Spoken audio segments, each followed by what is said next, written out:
میں نے بھی کوشش کی ہے کہ میں بھی کوئی نبی پاک صلی اللہ علیہ وسلم کی سنت پر عمل کروں. تو میں نے یہ الحمدللہ آج یہ ساگ ہمارے گھر میں بننے لگا ہے، تو میں الحمدللہ آج جو ہے نا گھر والوں کے ساتھ یہ مدد کروا رہا ہوں. یہ ساگ میں خود پکڑتا ہوں ماشاءاللہ. دیکھنے میں بہت زیادہ لگ رہا ہے لیکن اتنا زیادہ نہیں ہے، یہ تھوڑا سا ہی ہے. تو ماشاءاللہ گھر کا گھی ہو دیسی اور ماشاءاللہ ساگ ہو، پھر مکئی کی روٹی ہو، تو کیا ہی بات ہے. اور پھر بندہ خود محنت کرے اور پھر انشاءاللہ جب کھائے گا تو پھر کھانے کا بھی مزہ ہی الگ ہی ہوگا.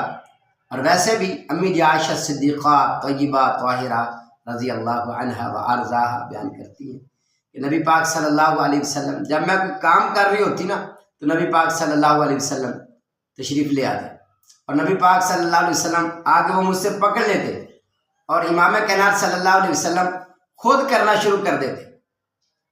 تو آج میں نے بھی کہا کہ انشاءاللہ تعالی ایک تو ہم یہ آپ کو حدیث سنائیں گے، دوسرا ہم انشاءاللہ اس سنت پر عمل کریں گے، تیسرا یہ بتائیں گے انشاءاللہ کہ بھائی یہ ساگ کے بہت فوائد ہیں اور ساگ کے ساتھ اگر مکھن ہو گھر کا تو ماشاءاللہ پھر بھی کیا بات ہے، اور پھر ساتھ میں مکی کی روٹی ہو تو کیا ہی بات ہے. ہم بھی گاؤں کے رہنے والے ہیں، پنجابی لوگ ہیں، تو ماشاءاللہ اللہ تبارک و تعالیٰ آپ سب کو اور ہم سب کو خوش رکھے، اللہ آباد رکھے.